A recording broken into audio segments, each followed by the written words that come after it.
તો પાટણના રાધનપુર તાલુકાના દેવબંધગઢ ગામની સીમમાં આવેલા કોટચલાવના માઇનર કેનાલમાં છેલ્લા 1 મહિનાથી પાણી છોડવામાં ન આવતા ખેડૂતોમાં ભારે રોષ પણ ફેલાયો છે। શિયાળુ પાક સુકાઈ જવાની સ્થિતિ સર્જાતા ખેડૂતો આક્રમક બન્યા છે અને તેઓ પાણી છોડવા માટે અધિકારીઓ પાસેથી પૈસાની માંગણી થતી હોવાના પણ ગંભીર આક્ષેપો કરી રહ્યા છે।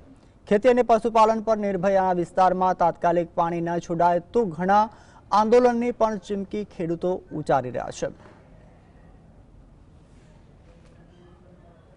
શિયાળાની સિઝન પૂરી થવા છે, 2 મહિના થવા આવ્યા, પાણી આજ આવે કાલે હાલ પાણી આવતો નથી। હાલ પાણી લીધું એ અમથા ને જેવો પાણી આવેલ છે એનો વિડીયો લીધો છે હાઈવે વટી, અને સિઝનના 2 મહિના પૂરા થયા, હવે પાણી આવે તો ખેડૂતોને શું કરવું, ના આવે તો શું કરવાનું કહો। પાણી લેનારો પાણી છોડનારો એમ કહે છે કે આજ છોડો ને કાલે છોડો, કચરો છે નામ છે ને થોડા ઘણા પૈસા આલો અમને। ખેડૂતો રાડ્યું કરે છે। 1 મહિનાથી હવે પાણી એને છોડવા હાટું જાય છે, પણ એને પાણી છોડતા નથી। તો એને પાણીમાં ડૂબવું છે, કેનાલમાં ડૂબવું છે, મોટી કેનાલમાં, તો અમારી કેનાલમાં પાણી કેમ છોડતા નથી? એને 25 રૂપિયા છોડવાવાળાને ખાવા છે, તો અમારે પૈસા એ પગાર સરકાર ના આલતી હોય તો અમે પૈસા આલીને અમે પાણી છોડવા અહીંયા